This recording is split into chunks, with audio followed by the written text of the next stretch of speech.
Nice. Welcome back to Finding Focus Talks. Today, we're talking about the topic of change and kind of just reflecting how change has been present in our lives in the past few months. So we're super excited. It's actually currently what time is it? It is currently 12:30 at night. So it's one of those late night convos, and we're super excited where the Lord takes us, and hopefully what you can get out of it as well. So kind of open it up to the fellas. How have we been seeing change in our lives, and maybe the ways that the Lord's been working in that?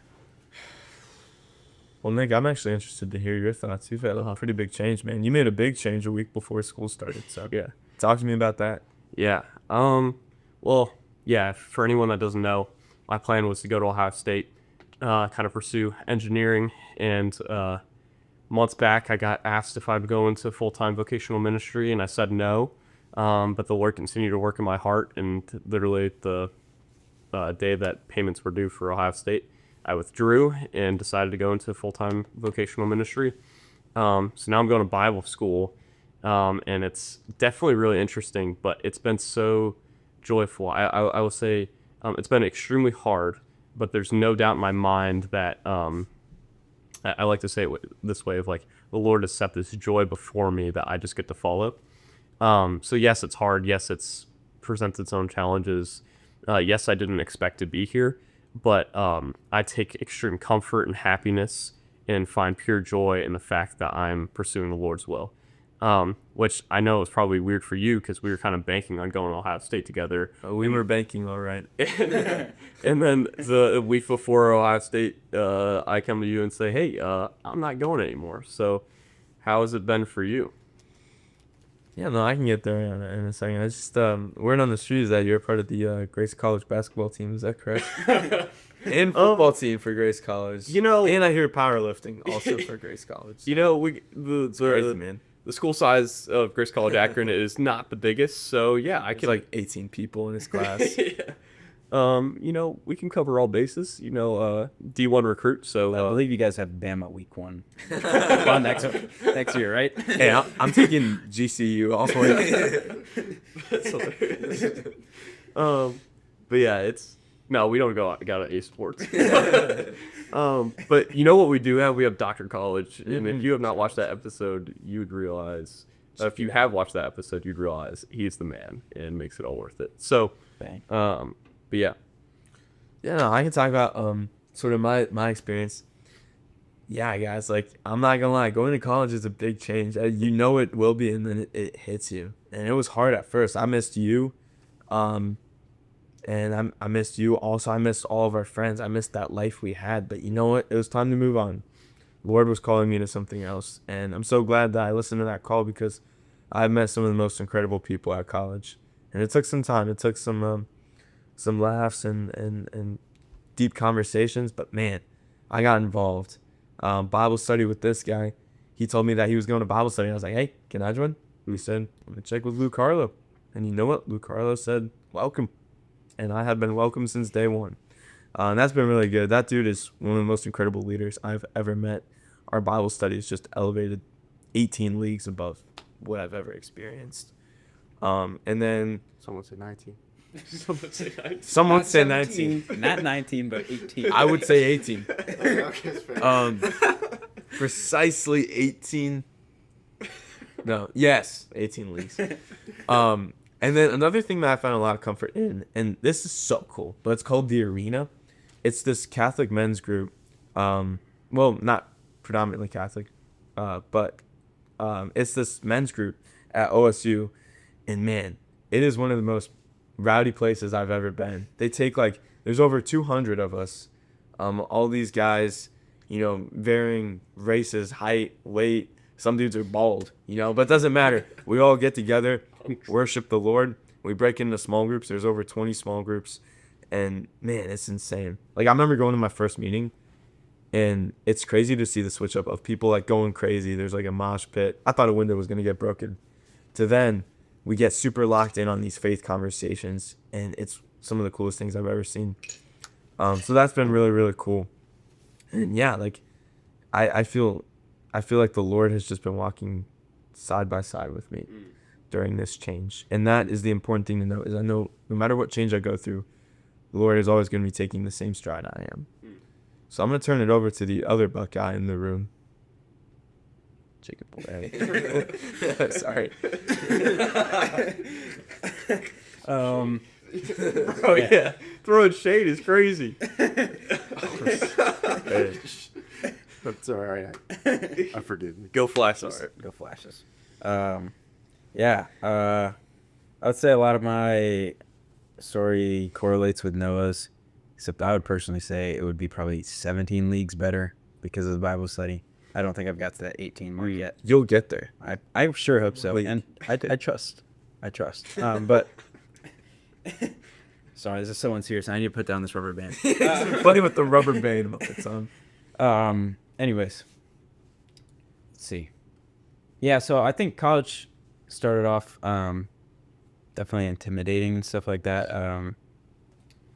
Where we had a lot of friends from high school, so keeping those same friends and stuff like that, I was like kind of worried that I wasn't really going to branch out and stuff like that for a little while there, and that really concerned me because I expected college to be like this opportunity to just make this huge wide network of friends and meet so many different types of people, and it didn't feel like that at first.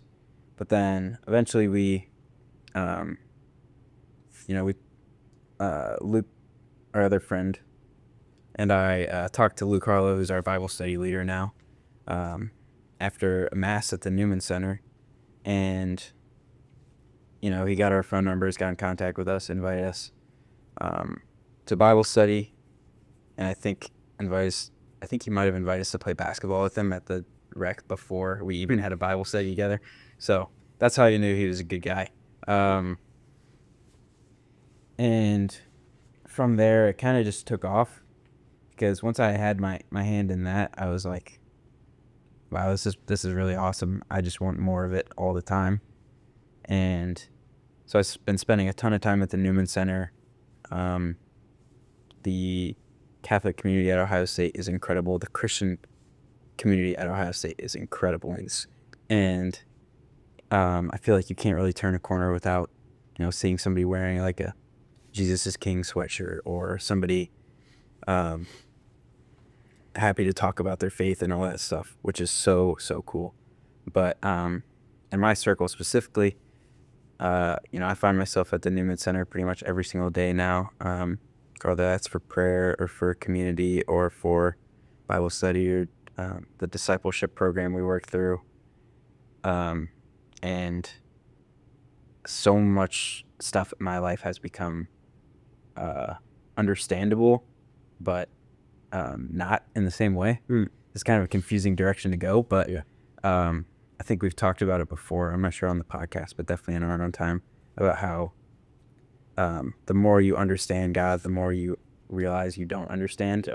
And that's where I'm kind of at right now, but I've taken a lot of comfort in that because it really means a lot to celebrate the divinity of God and the fact that he is so much more than we can comprehend. I heard somebody say that God is the word, like God is being.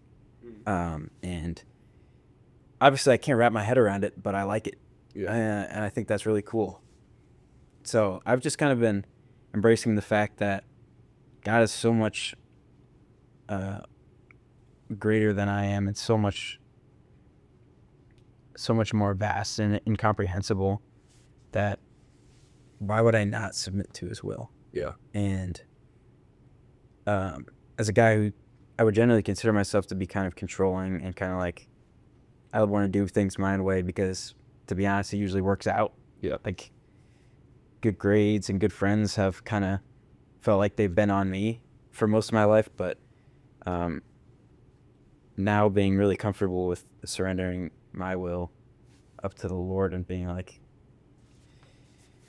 yeah, I want to do this, but if it's not in the cards, take it away from me, and I'll come to terms with it, because that's just what's overall way more important and what's gonna can make those tough situations a lot more easy to go through, because I realize it's not my responsibility, and I can just kind of take my hands off of it and trust the Lord. And that's something that's been really a big sticking point for me. But now that I understand that, it makes so many aspects of prayer and daily life so much more understandable. And I think that's the biggest change and benefit that I've gotten from college so far. That's good. That's really And I will now pass it back to Matthew Lars, the final member, to ask about your change in the college process.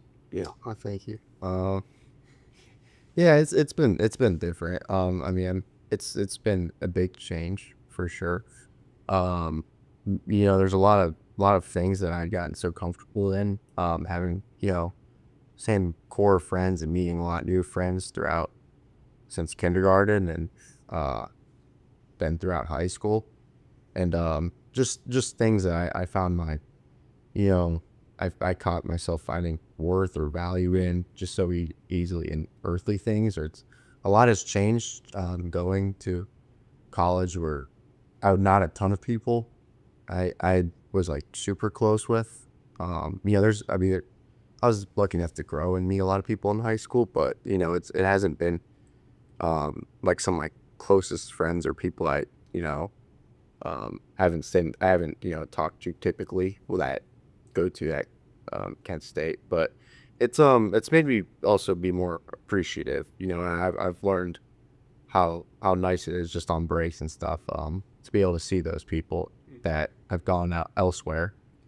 And yeah, it's something I've kind of really like, just like Noah and Jacob coming home. I get to see you all the time, but I talk to you whenever. But no, just like being able to see you guys right now, like on a kind of a random Friday. Like that's something that's really appreciative of, because I know I don't get to see you guys as much as I have over the last 4 years, and Jacob since where it felt yay big. But no, it's just I've tried to learn more to just trusting that I believe I'm making the right decision. And like I still question, I mean, like, what if I chose other things? It was if I chose to go different routes, but just believing this is what is best, and this was like God's plan for me, is something that I found important. Yeah. And I think the saying, I mean, I don't know if I'll be honest, like I don't know if I do a great job of following it all the time, but comparison is a thief of joy, I think is very deep and true, because I mean it's so easy to look at Instagram and scrolling reels for an hour or whatever, and just look at like these cool things people are either doing elsewhere, and then like it looks fun. But I believe like there's a lot to be grateful for in my life, and just being able to see my family every day is something that I don't want to take for granted, because there's there's always get older and get jobs and won't be around them as much in the future, and so it's been different, and I'm not gonna act like it's been the easiest at all the times, but it's learned me to be really appreciative for some of the things that I do have, and the people and opportunities in my life. Yeah.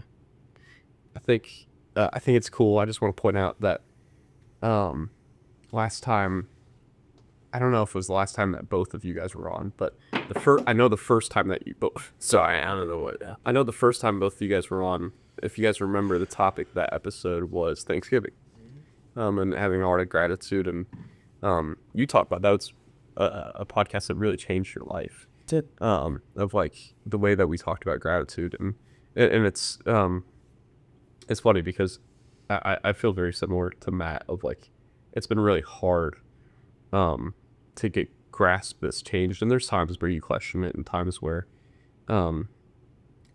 where it might be the other side of where things aren't coming as fast, the things that everyone hopes for, of like meeting new people and building new friendships and deepening those and getting into new rhythms, maybe don't come as fast for everyone.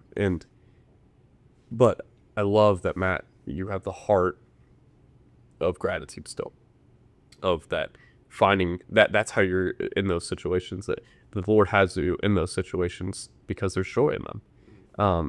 And so having the heart to seek and find that joy is so critical when change is going on in our lives, because so often, I don't know about you guys, but I see this a lot in our culture and our friends, and I'm not thinking of anyone specific, but just in general with our generation, we're so, like you said, so comparison, so looking at, oh, this is the next thing, or this is what you should want, or whatever, that the heart of joy and gratitude sometimes gets lost in the mix, especially in change. People look at change and they're just like, it's not my way, it's not the thing that I want, it's not how I want it. And but taking that step and just being grateful is humbling even. And so I really resemble with your heart there of like, yeah, it's been hard. There's things that I honestly still working through and trying to figure out how to handle and changing and all that stuff, but there are way more things that I actually can be grateful for. Yeah. And I think that's always important to recognize, you know? Yeah, I think, that sort of like comparison culture, or like not wanting to give in to change, or not wanting to give up things that will help you change in a better way, is something that people have fought forever. I mean, we were quoting St. Augustine before, but at one point he said, Lord, take away my sin, but not yet. Because he wasn't ready to get rid of it, because, it gives him that temporary gratification. That's the word I'm looking for.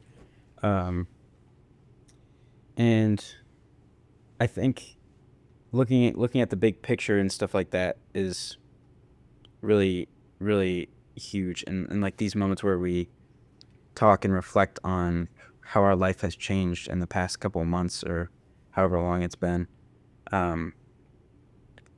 you don't think about those temporary moments of happiness. You think about this big picture. Yeah. And that's why I think it's so important that you need to, examine how you felt throughout the day, like a nightly exam. I've been recommended to do that, and I've been trying to get better at it, because usually when I get home, I just like to go to bed. But, examining the moments where you gave into sin, or where you gave into that little thing, because that action of trying to like dig it up from the roots is going to make that big picture even more beautiful, because you won't waste your time as much. You'll put your time into better things. You will garner better relationships with people and all that stuff. And that's something I just noticed that was really cool from our life stories. We're not thinking about one moment, or thinking about this big long story. Yeah. And that's what we're always doing. We're always playing part in our lifetime story, our lifetime journey of faith and stuff like that. I think it's really cool. It's something to be in awe at, that we get to we have this. Yeah. I'm going on a really philosophical route here, but we have this conscious ability to reflect on things that have gone well or haven't gone well for us in the past, whereas a squirrel just wants to find the next nut. You know what I mean? It's a beautiful thing that we've been blessed with. And that's kind of what I got from hearing all you guys. It is so cool that we're able to reflect and alter our life in order to align it more with God's will, specifically, based on this wide reflection. But the other thing that I got specifically from Matt's is just kind of the reality that this change of college brings in. Yeah. Being especially with our friends, I think about my mom and her high school friends. They still have this really great bond, but they don't see each other all the time. Some of them, still live here, where she went to high school, but some of them are, across the country or all over the place or whatever. But I know when my mom is going to meet up with them, I might as well not text her. I might as well act like she, doesn't exist, basically, because she is so in the moment. She's so happy to see them, and they will talk for hours on end. And that's how it feels when I, am reunited with friends after a break and stuff like that, or during a break or something like that. It's just, the beauty of having something to miss. You know what I mean? And being being back with those people that have been so important to your life is just so cool. And when you see them every day, it just kind of like you almost lose that sense a little bit of like realizing how blessed you are. So I think, yeah, those are the big takeaways. That the change allows you to realize the blessings you had in your life for sure too. And my mind goes to like in my own life, like I start to think about like who are the people that I could be reaching back out to, because we live in a time where all it takes is a text and a phone call, right? To connect with them, to hear how they're going, to have that conversation that's just hours long or whatever. And so like for anyone listening, maybe that's the thing that you should be thinking about as well. Who's that person that maybe the Lord has just put on your mind or heart through this conversation that you're listening to, that you're like, yeah, I should reach out to them, or I should call them or text them or reconnect with them. Because first off, the Lord wants us to experience that joy. He also has given us these deep friendships for a reason, to speak truths into our life, to love us, to realign us to God's heart and stuff like that. And so my mind goes there, and my mind also goes to everyone older than me right now constantly is telling me, because I don't know, I feel like I'm a very like, oh, I want to just get to the thing, like the mountaintop thing. I just feel like I'm kind of built that way with my thinking, and everyone around me in my life has constantly been reminding me, keep that, but it's like a double-edged sword. Keep that and know that that's there, and that's good that that's there, but be fully present where your feet are, and taking in that, because there's again joy in this very moment. If you like, the Lord doesn't have you in this moment just as a filler moment. Like it's not just like a filler content for your life. Like no, it's an intentional moment that joy can be found in, that is going to shape you and mold you for the things that are coming, but also the very next moment. Like like I try and think about it of like, I always think about it this way of like, man, if I dropped everything tomorrow for like a week or 2 weeks, it'd really blow up my life. Like it'd really be deconstructive for me. Now I could recover from that. Now if I do that for a few months, that is really not good, and that could be really catastrophic. And I say that because it makes me it reminds me, it's not like of a fearful thing, but it reminds me of how important the things that I'm doing right now are, and how they're building, and how they're working, and how they're intentional even. So like for us, it's like if we decide to just not do our schoolwork for a month, well, we're kind of cooked. You know what I mean? And that's gonna bite us in the long run a little bit. But it shows why that's so important right now. And sometimes we need a reminder of that when we're in seasons of change. Of like, sometimes we can be like, what's the point? Or I don't understand why I have to do this, or I just want to get out of this, or I just want to get to the next thing. But you have to realize that this is an intentional season that God is using, that has purpose. I was gonna say too, like something that I've made aware in my own life is that like right now in this moment, my vocation, my calling from God is as a student, and from what I have gathered, that's gonna be my vocation for a long time. So it's like, yeah, I'm really hopeful for the day I might become a father, the day I get married, or the day I might lead this person to Christ, and that's great. But I also don't want to hyper fixate on the future and miss what the Lord is calling me right now. Yeah. And I think it's so easy right now in this season of college to get caught up with that. It's because like no one's gonna be a college student forever. Like, yeah, it's not a filler moment, but it's temporary. Yeah. But that joy, that doesn't mean the joy has to be temporary at all. You can find joy in these moments that will keep the fuel running for the rest of your life with this joy. And I also just really want to touch on this point you made when you were talking. You were talking about like how you have things to miss.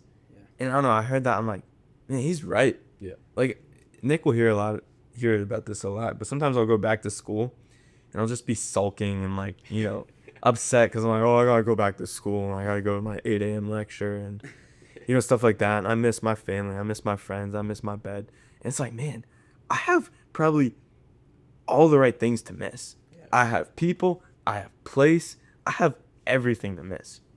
And that is just such a gift right there, because I know a lot of people at college, they don't have a lot to miss. Yeah. And that's really, really sad to me. So definitely makes me more grateful for that. I do have a question for you guys, though. Earlier, we were talking about in these seasons of change, finding gratitude. And I want to ask you guys, what has been a change you found really hard, and how have you found gratitude in that? Because for me, Jacob just reminded me that my what's the word? Longing to come back home. Thank you. My longing to come back home is actually something to be grateful for. Yeah. Me missing home is a huge thing to be grateful for. And that's been a big struggle with me. So I just want to know, like, what have you guys found some gratitude in with your change? Could you hit me with the question one more time? We talked about this Your season. Hard things? Or the Yeah. hardest thing? Well, it doesn't even have to be the hardest thing, but just a hard thing that you have found gratitude in. Like me wanting to come back home. I'm like, that's a good thing. I'm grateful that I have something to long for. Yeah. For me, it's probably the idea of coming under authority in like a work environment has always been like I've always been like, I cannot have a boss. Like, I've always had that mentality of like, it's going to be extremely hard for me to have a boss because I don't know why. Like, not that I can't follow orders or anything like that. It's just like, I tend to like want to follow my own vision. And so coming under someone else's authority always was an intimidating thing to me. And I think I found deep gratitude and just a heart that's very thankful that I'm now under authority.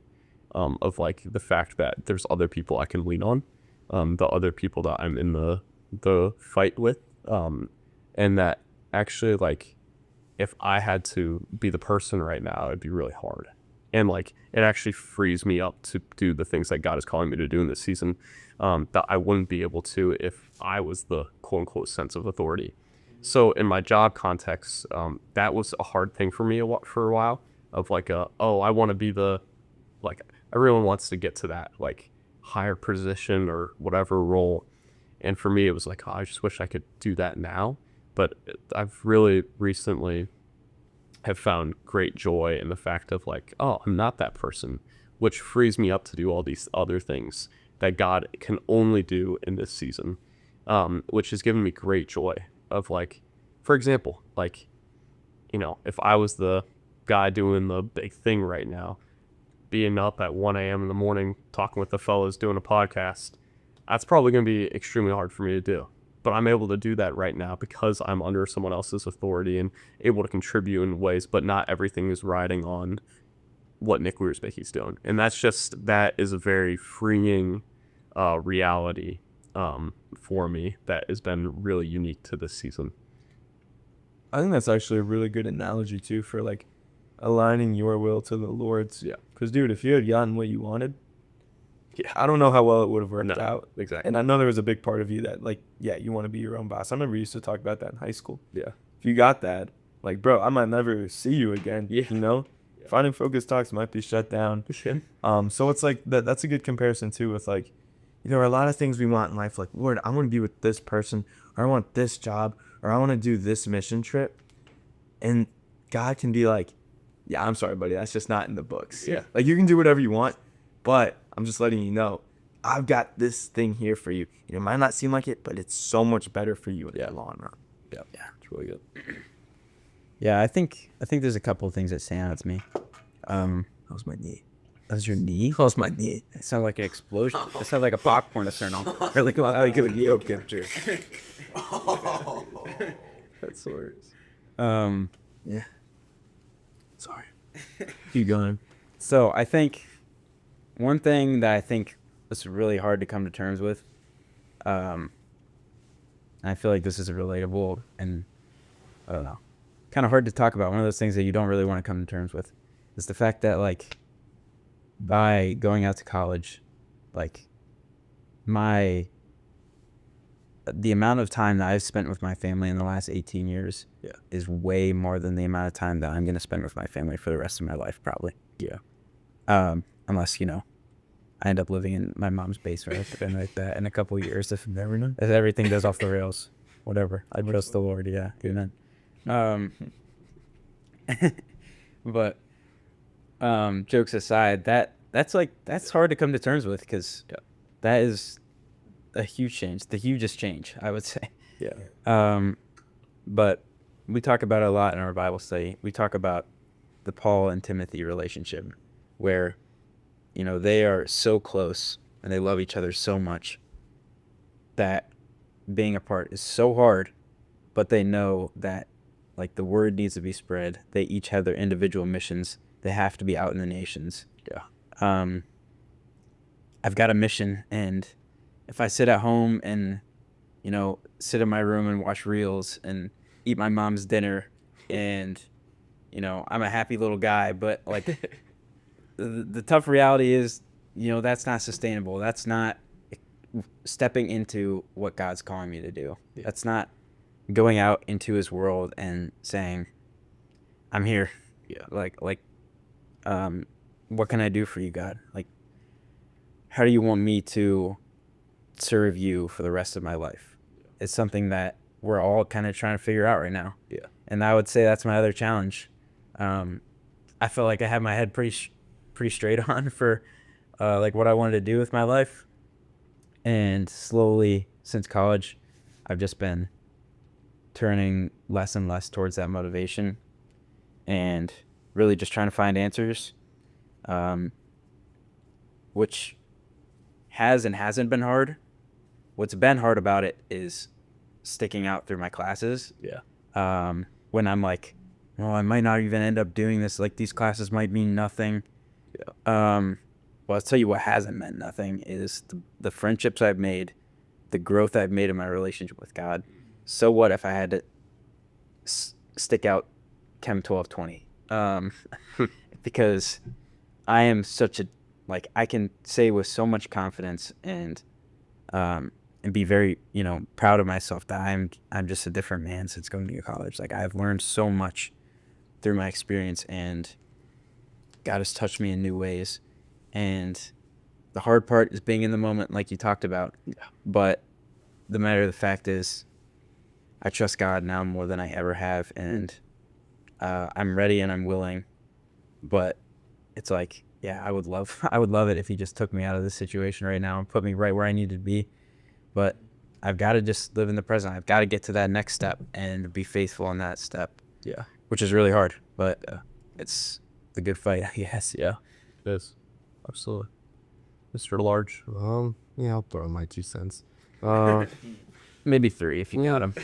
Well, perhaps a nickel. Yeah, I had proof going generous. No, I mean, yeah, you guys all brought up good examples. It's a little different, but I guess like just a hard thing in general. It's been college. Obviously, that's kind of what we've been talking about for the last not much time. But I think something I found joy in, like, or like a certain circumstance that came up because of this that I found joy in is I actually got a new job that I'll have for the summers and everything, which it's a little different from what you guys have been talking about, but I still find it valid because that's just an opportunity that's came up because of I'm staying at home and being able to work throughout the school year, and it's something that I really like and I appreciate. And that's one of those things, like, I think I've thought back a lot, like, if I would have chose different options, and there's like a lot of hypotheticals either way. Yeah. But this is something that would not at all exist for me if I chose something else, and it's something I'm very appreciative for, because it was one of my like joys and opportunities, and just have a comfortable job that with good people is something I'm very thankful for. Yeah. So I guess that's been a joy amidst some hard things for me to say. That's really good. It's really good. I got a question. I think for you guys in this season of change in all the different ways, what have been the ways that you've grown in your relationship with the Lord? Like, I think for me, when I think about change and how I've grown with the Lord through that change, is it's molded this supernatural trust of, like, I'm in this spot right now. I've been talking about it a lot with Noah. We would call it the desert or desperate spot, where I'm just like, Lord, open hands in every aspect of my life. you are just in full control. And I honestly, like, even if I could try to control these things, I don't think I could do it. Like, it's just like, you are going to have to provide in this way, in this way, in this way. And I see no way for you to provide in any of these things. That's, I think, unique to me right now in this season. But through that, the Lord has taught me this supernatural trust in him of like, there's no better spot to be. Because I know I serve the God of the universe that has provided throughout history and has provided throughout my life in ways that, like, this is one of those ways that just could have never imagined that 2.5 years later we'd still be doing this at midnight. You know what I mean? Like, that this would still be going on, and all the things that have happened through it, and it's why I'm in the position I am in right now. And so it's just like, why would I doubt the Lord? So that's one thing that's changed a lot for what I've always had that, but it's really made me lean into that through this season of change. So that's one way I've grown in my relationship with the Lord through this change. What are some ways that you guys have grown? I think mine's actually a little similar to yours. I think mine, and you could talk about this way better than I could, but I think mine kind of deals with like this surrender to the Lord. Yeah. Because I think if you're stepping into change, probably the best thing you can do is just surrender it to the Lord. Yeah. Even if it doesn't make sense. And we're learning about this in discipleship the other day. John chapter 6. Jesus lays the foundation, right? He tells crowds of people, it says like you must eat my flesh and drink my blood. He's basically saying, I'm the only source of nourishment you will ever have in your life. And you know what? The people there are all confused. And they don't understand what Jesus is saying, and they walk away. And then Jesus turns to the 12 and he's like, are you two also going to leave me? And then Peter, which, it's funny, this is what the book was talking about. They call this Peter's most heroic moment. That's what Dr. College said too. He said this is Peter's best moment. Peter's best moment, right? Not when he's given the keys to the kingdom, not when he drops his nets to follow Jesus, but no, when he steps up to Jesus and he's like, Lord, like, to whom shall we go to? Yeah. Like, you are the eternal truth. Like, you are the words of truth, and all that good stuff. And like, it's funny, we were talking about this in that moment. Peter was probably not immune to this confusion. Yeah. Like, who knows, maybe he was the most confused out there. Yeah. If for some reason you started talking about like, yeah, like, you guys need to eat me and drink me and stuff like that, I'm not comparing you to Jesus, but in the sense of like, yeah, I'd be so confused, and I'd be like, no, maybe it even makes sense that people are walking away. But that's the thing, is even in these seasons of change, even if it doesn't make sense, even if you're questioning like, Lord, I thought for years that this was going to be the thing I do with my life. Why are you taking that away from me? It's going to be confusing. It's going to be puzzling. Change is hard. And sometimes we just can't comprehend it. But you know what we can comprehend? The fact that the big dude up there is the infallible truth, and that he knows better than all of us combined, and that his plan is going to be better for us, even if it doesn't make sense. Yeah. And then that's like something that I've realized, back to your question. I'm learning to surrender to the Lord, even if it doesn't make sense, even if I can't keep up with the change. Yeah. And it feels like I don't know what I'm doing half the time. Yeah. I know that God is painting this beautiful picture. Yeah. And he's the greatest artist of all time, and I'm going to follow whatever strokes he's painting. Yeah. Yeah. I was really hoping you were going to bring that up, but like, where he's, even though he has this great response, he probably wasn't fully, like, logically sure of what Jesus just said, but he trusted, which is awesome. I think one thing that has come out of change is just a different love for Christ specifically that I feel like I hadn't learned how to express until somewhat recently in prayer. Especially, I would say, in early January, I sat down with this guy named Brother Joseph at the Seat Conference in Columbus, and for spiritual direction. And it was very different than I expected in terms of spiritual direction. I had never met this guy before, but he was super nice, and I was like, wow, this guy's awesome. This is going to be a great conversation. After I met him in, his main concourse, and we were just walking to get like a, somewhat quiet room. And I was like, man, I'm going to come out of this feeling so much more sure about everything. But what I really came out of it is that I love Jesus and he loves the heck out of me. Yeah. Because what we did, he like walked me through this method of prayer, where he just invited me to close my eyes and just like picture Jesus in front of me. And he like guided me through and invited me to pray out loud and all this stuff. And I got emotional because just through my prayer, the only thing that I really could come back to is that I just felt like loved. I felt loved for who I was. And I know for sure that I'm not perfect. And despite that, I had this overwhelming feeling of love. And since then, I just like, when I sit in prayer, I just, especially at the Newman, one of my favorite things about that church is in front of the ambo, I think it is, where the microphone is, there's a statue of Jesus with his sacred heart, where like it unfolds his robes basically, and he has his hand on his heart here. And it's just like, that love is accessible. Like that love is for us and we can tap into it. And I just can't help myself, but always line up with that statue. And I just like, I love to tell Jesus that I love him.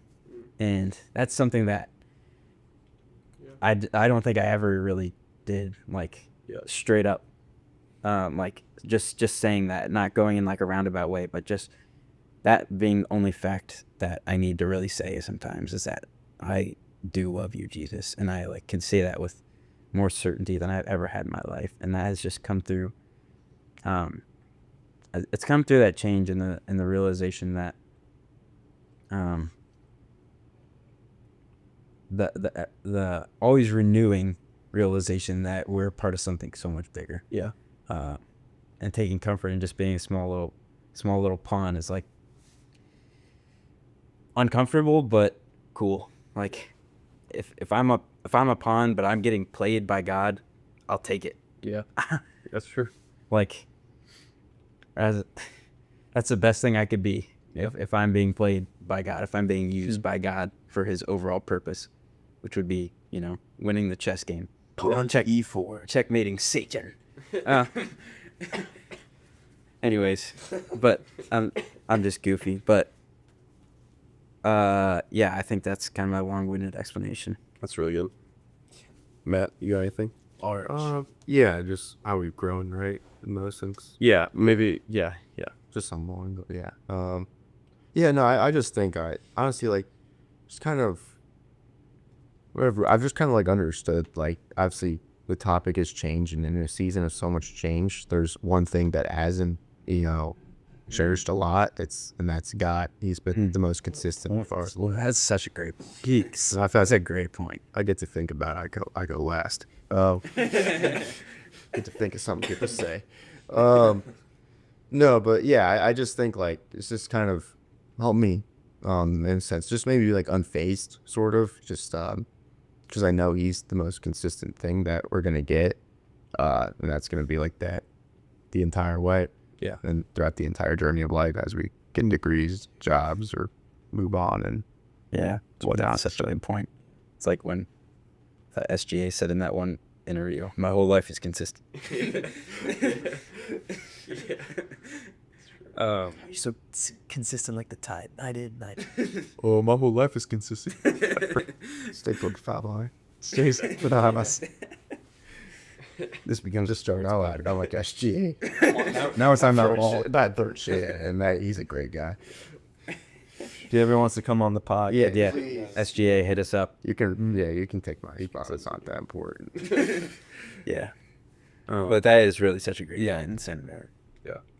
I think what kind of came to my mind and heart,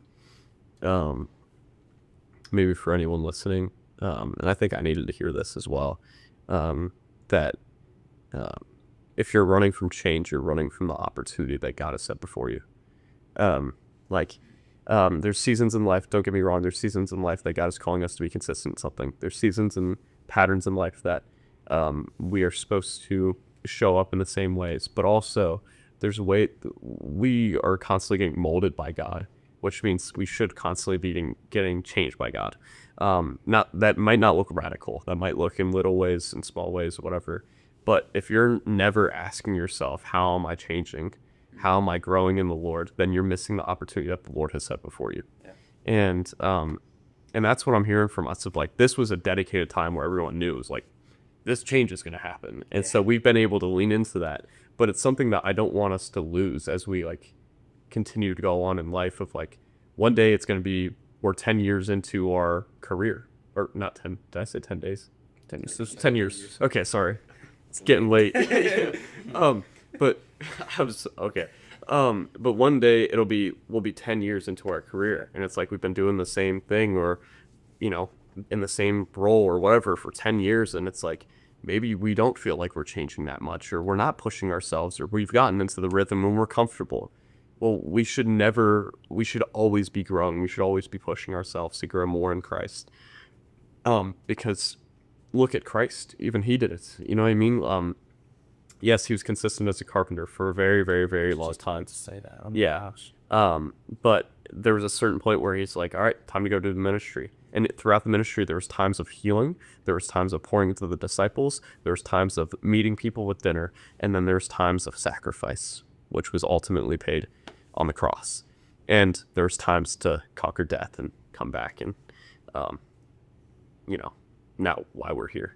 And so, I just, there's something that I've just really felt in my heart of like, that's something that what we're talking about is something that I don't want us to lose, because it really is an opportunity God has invited us into.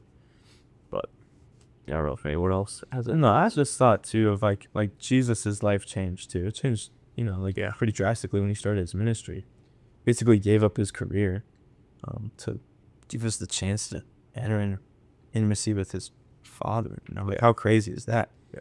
And I was just thinking, I was like, I wonder how like Jesus dealt with that change. Yeah. Like, I have no idea. I don't think there's like a right answer, but it's just an interesting question to think about. I don't think the question needs to be answered, but I think it needs to at least be asked. Yeah. It's good. I would say, if you were to ask me that question, I would say there's a lot of instances where the Bible mentions Jesus going out into the wilderness and just spending time with his Father. Yeah. And I think that if you're doing that throughout all your change, you're going to be in a lot better shape than somebody who does not do that through all their change. Yeah. Yeah. Well put. Yeah. Poetically put. No, it's true, man. It's beautiful. But yeah, I think just that prayer, that consistent dialogue, that I always think about it in like how you would interact with like a friend. Yeah. For example, like it's an obvious sort of metaphor, but like if you were to never talk to one of your friends between, you see him every month or something because you guys just like, you don't have that motivation to go reach out to them, but they would answer you. That's not going to be a successful relationship, and everybody knows that. So tapping into that allows you to understand at every moment that you're in a committed relationship, and a committed relationship will go through change, but it has to still be a committed relationship, like a marriage would. Yeah. For example. Absolutely. There's going to be change with kids or with jobs or with moving, which are all scary, terrifying things. Yeah. But the one thing is consistent, and that's that bond of marriage. And so I think we can look a lot into those gifts that God has given us, like through marriage and friendship, to realize throughout change that leaning into God as like our partner in this walk of life is the by far obvious most valuable thing that you can do to make your change make sense and make it something that you can take comfort in and something that you can embrace. Yeah, and like just real quickly, like we have a covenant with God. Yeah. He He has made this eternal promise to us. Yeah. That is never going to change. Yeah. No matter what. So that's pretty cool. I want to go back to kind of the very beginning of our conversation where I talked a little bit about the mindset.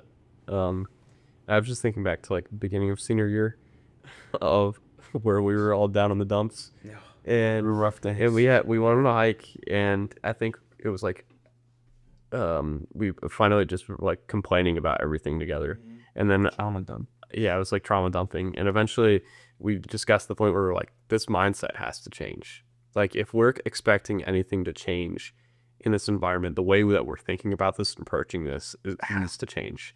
And that's what I want to make an important reminder of like the mindset. Like we're only able to get these blessings and joy and be able to talk about change the way that we're talking about it right now, in such a appreciative way, because of the mindset that we've taken on. And we can all probably attest, there have been many, many, many times in the midst of that change that our mindset was not that way. But it was Christ realigning us, or maybe using someone in our life to help us align our hearts to the Lord's, to see the beauty in it. And so, yeah, maybe for the person that is just, maybe, I don't want to say got that victim mentality, but feels like this change is just becoming overbearing. The change is too much, or doesn't feel worth it. I would encourage you, reassess your mindset, reassess how you're viewing and taking it on, because I will acknowledge there's change in our lives that happens that's just like absolutely horrible. Death, that can happen, loss, any type of way, just unfortunate circumstances. But again, I truly do believe there's a passage, I think in Romans, I don't know, where Paul talks about that God will take all things to make it for his good. He'll take even the bad things to make it and work them out for his good. And so, if you take on that mindset of what is the opportunity in this change? How can I make this in a way that I can walk out stronger and better? You're gonna have a lot more success in that compared to if you fall more victim to the mindset of change. Yeah, and I think one of the best ways to embrace that, like that mindset of change, is, the same topic, the same part of being a Christian that brought me and Matt Large on the podcast the first time. Yep. You can find a way to be thankful for every single change that's in your life. Yeah. I promise you, 100%. The hardest things, like say a loss, for example, that's going to bring together people, like a unique group of people in one moment that are all there for a united purpose, which is always something that's cool. Yeah. Where like maybe you meet some family that you've never met before, some extended family who have this really great story and you're inspired by them or something like that. Like opportunities to be thankful will present themselves. Yeah. You just have to look for them. Yeah. I agree. And I think one of those moments, to go back to that uniting, I think this is kind of off topic, but I think always realizing the moments where people are gathered for united purpose are so beautiful and so cool to be thankful for. And the biggest one I ever realized, and I wouldn't have realized it on my own, my aunt pointed it out to me, was at my graduation party. My aunt was driving to go visit somebody, and it just kind of worked out. They're from the Chicago area, that they could stop in on their way to their travels. So it was like, not necessarily a surprise, but a special thing that they were even going to come in the first place. Yeah. And she came up to me and was like, isn't it so cool having all the people who love you in one place? And I was like, So cool. I was floored by that. I was like, oh my gosh, like family, friends, parents, teachers, whoever, all in this one place. And I was like, oh my gosh. I want to just like take a picture of this and remember it forever, because it's like the living proof that people care about me. Like that's something that every human wants. Yeah. That they can have like a verifiable fact that people care about them. And that is something to be so thankful for. Yeah. I know that was kind of off topic, but like I felt like that was such a defining moment for me, in my faith and in realizing like how to approach moments and stuff like that. Like that, I never would have thought of that on my own, but now since she said that to me, like I can realize that in moments sometimes that underlying like purpose for everybody to be in a room together can just be so cool. Yeah. It's awesome. It's like, I don't know why this is just coming to my head. Like, imagine the day of your wedding, just getting married, and then seeing all these people here celebrating this change in your life. Yeah. And I think this is honestly going to be my big point here, is that when things change, love intensifies. You know, you look at like the newly wed couple as they exchange their vows. Yeah.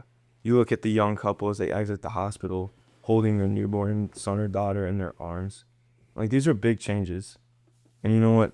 That love is just intensifying. Yeah. Yeah, it's really good. Yeah, I think you brought mine full circle. Yeah. Because it's, you know, those moments of change.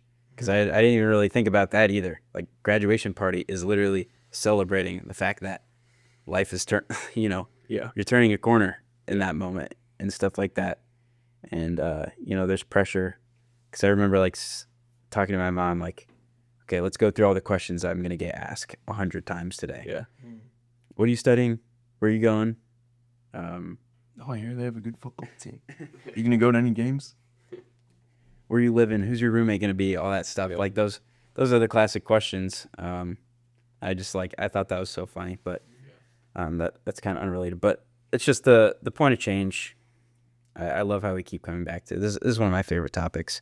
Yeah. Yeah, it's just so beautiful. Yeah. I think my grandfather, before he passed, was really big on when my grandma passed away very suddenly.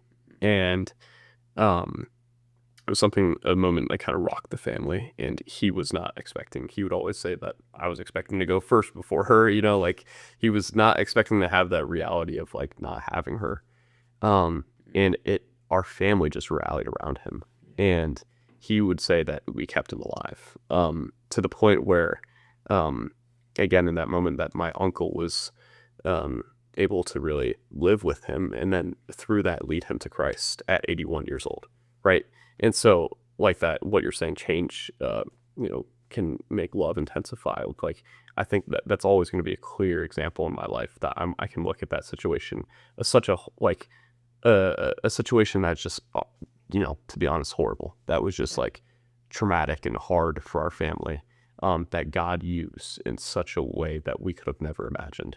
That my grandpa, that no one would have ever signed up for. If you would have gave us a contract saying, hey, this is what's going to happen, we'd be like, absolutely not.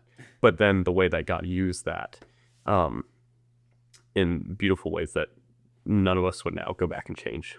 And so it's just, it's cool how, yes, we can talk about these things philosophically, but yes, we see them play out in our lives in very real ways. So yeah. Those are the best moments, aren't they? The moments where you're like, never in a million years would I have expected to be here. Yeah. Exactly. Okay. Well, do you guys have any other thoughts? I think we just reached an hour. Yeah. Just crazy.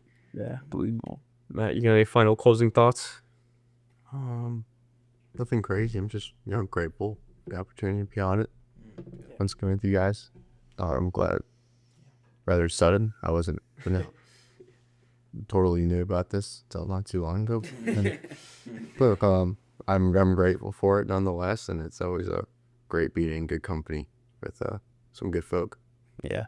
So Matt, tell me one thing then. Are you Team Nancy and Steve or Team Nancy and Jonathan? Oh I man. need to know. Or are you just Nancy is alone? She's her own person. I mean, is this going on though? Yeah, it is. Oh, it has to now. We going on? I need to know. He's been watching Stranger Things. Yeah. About a decade late, but Well, right now it has an interest. I mean, it's been Nancy and Jonathan together for a couple seasons now. but what do you feel? But I mean, I kind of feel that the way was shifting. Back to Steve. You know? Back to Steve. If going back to Steve. Steve the hair. Steve- Just, See if he's Steve's right. Steve's just a good guy. It's Yeah. hard not to like. yeah, Um, likes ball.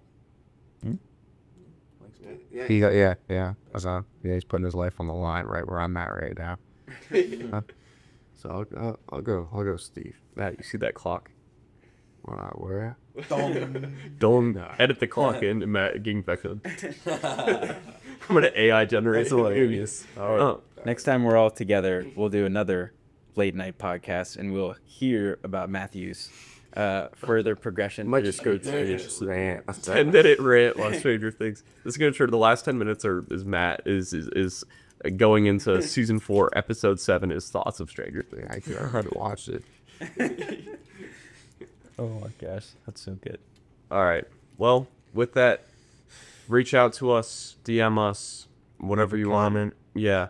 If you're struggling with change, let us know how we can be praying for you, and maybe if you have any questions for us. Yeah, or any new ideas for content that we can try and push out for you. We've been trying some sort of new stuff recently with like the Braden and Nick series. I've been doing some writing posts. We've had Noah respond to a lot of comments and stuff like that. So we're just trying to branch out. If you guys have any ideas for us, Yeah. if anybody's still watching, Yeah. if we didn't scare them away with our Stranger Things or Yeah. whatever. But we appreciate you guys. Yeah. Thank you guys. I don't think we say it enough, I feel like. Yeah. But we You really guys are the appreciate it. best. It's very true. All right. With that,